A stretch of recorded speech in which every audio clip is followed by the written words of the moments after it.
खबरों पर नजर बनने लगी, लेकिन उससे पहले आपको सीधे लिए चलते हैं बीजेपी सांसद सुशील मोदी की प्रेस कॉन्फ्रेंस में। तो दिल्ली के सबसे महंगे इलाके के न्यू फ्रेंड्स कॉलोनी का मकान D1088,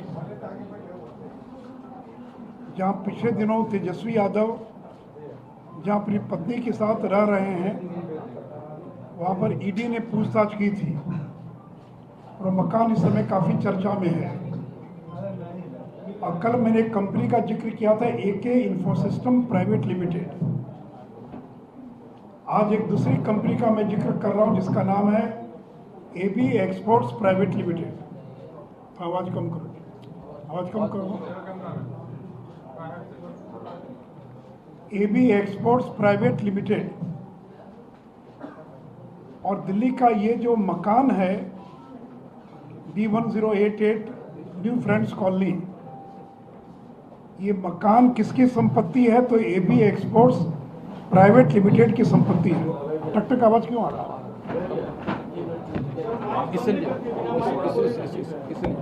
बंद कर। ये जो D1088 मकान है जिसका कल मैंने जिक्र किया था, ये मकान दो कंपनियों का मुख्यालय है। कल जिस कंपनी का जिक्र किया था AK इन्फोसिस्टम प्राइवेट लिमिटेड, उसका ये रजिस्टर्ड ऑफिस है।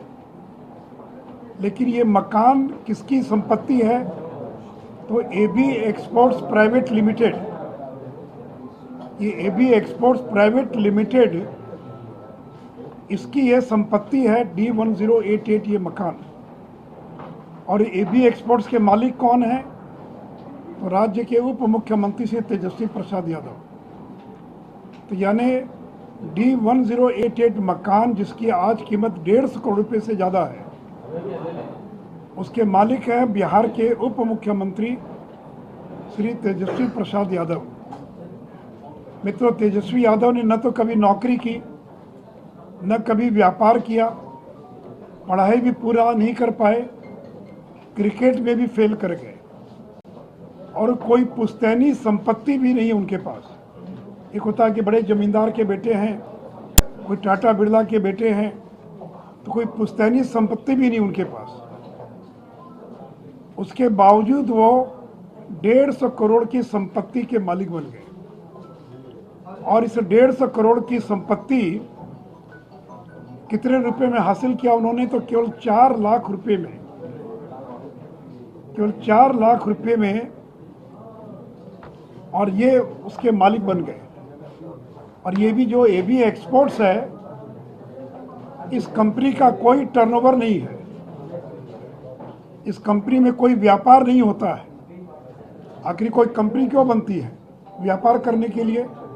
कोई उसका मुनाफा होता होगा, टर्नओवर होता होगा, लेकिन इस कंपनी का न तो कोई टर्नओवर है, न यह कंपनी कोई व्यापार करती है, और न कोई कर्मचारी इसमें काम करता है। तो यानी ऐसी कंपनी है जिसमें न कोई कर्मचारी है, न कोई व्यापार होता है, न कोई टर्नओवर है। और इस कंपनी ने केवल एक ही काम किया जब से कंपनी बनी, तेजस्वी यादव के लिए संपत्ति खरीदने का काम, ये एकमात्र काम इस कंपनी ने किया है। अब आप पूछेंगे 4 लाख में इसके मालिक कैसे बन गए? तो कल भी मैंने आपको बताया था कि शेयर होल्डिंग होती है, कंपनी का मालिक वही होता है जिसके पास कंपनी के शेयर्स होते हैं, और जिसके पास जितना ज़्यादा शेयर होगा वो इतना बड़ा हिस्सेदार हो जाएगा उस कंपनी का। तो इस AB एक्सपोर्ट्स प्राइवेट लिमिटेड में 97% शेयर है तेजस्वी प्रसाद यादव का, 97%। और ये 97% शेयर कितने में खरीदा उन्होंने? तो केवल 4 लाख रुपए में इस कंपनी का 97% शेयर उन्होंने खरीद लिया। और लालू जी की एक बेटी है चंदा यादव, और चंदा यादव ने 7,000 रुपया खर्च कर, पूंजी लगाकर, बाकी बचे 7,000 3% शेयर या 7,000 शेयर खरीद लिया। यानी आज इस कंपनी में 97% शेयर होल्डिंग तेजस्वी यादव की है, और 3% शेयर होल्डिंग ये चंदा यादव की है। यानी एबी एक्सपोर्ट्स प्राइवेट लिमिटेड, जिसमें न कोई कर्मचारी है, न कोई व्यापार है, न कोई टर्नओवर है, और जो 1996 में स्थापित हुई और उसने अपने पूरे कार्यकाल में एक ही काम किया, वो काम किया तेजस्वी यादव के लिए मकान खरीदने का काम।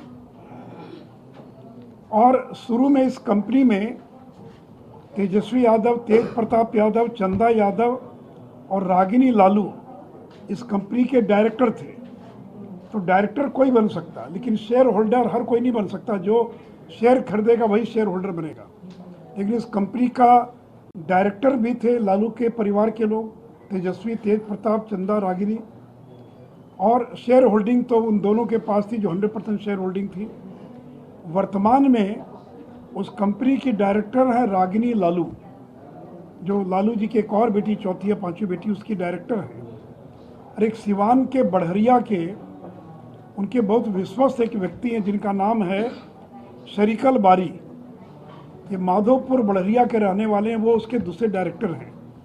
यानी 2 लोग इसके डायरेक्टर हैं और 2 लोग इसके शेयर होल्डर हैं। अब सवाल ये पैदा होता है कि ये जो D1088 का जो आलीशान मकान है, इसको खरीदा कैसे गया, पैसा कहाँ से आया? तो 2007-8 में 5 करोड़ रुपए में इस मकान को जमीन सहित खरीदा गया। पैसा कहाँ से आया? तो बॉम्बे के 5 हीरे के व्यापारियों ने 1-1 करोड़ रुपया उस कंपनी को लोन दिया।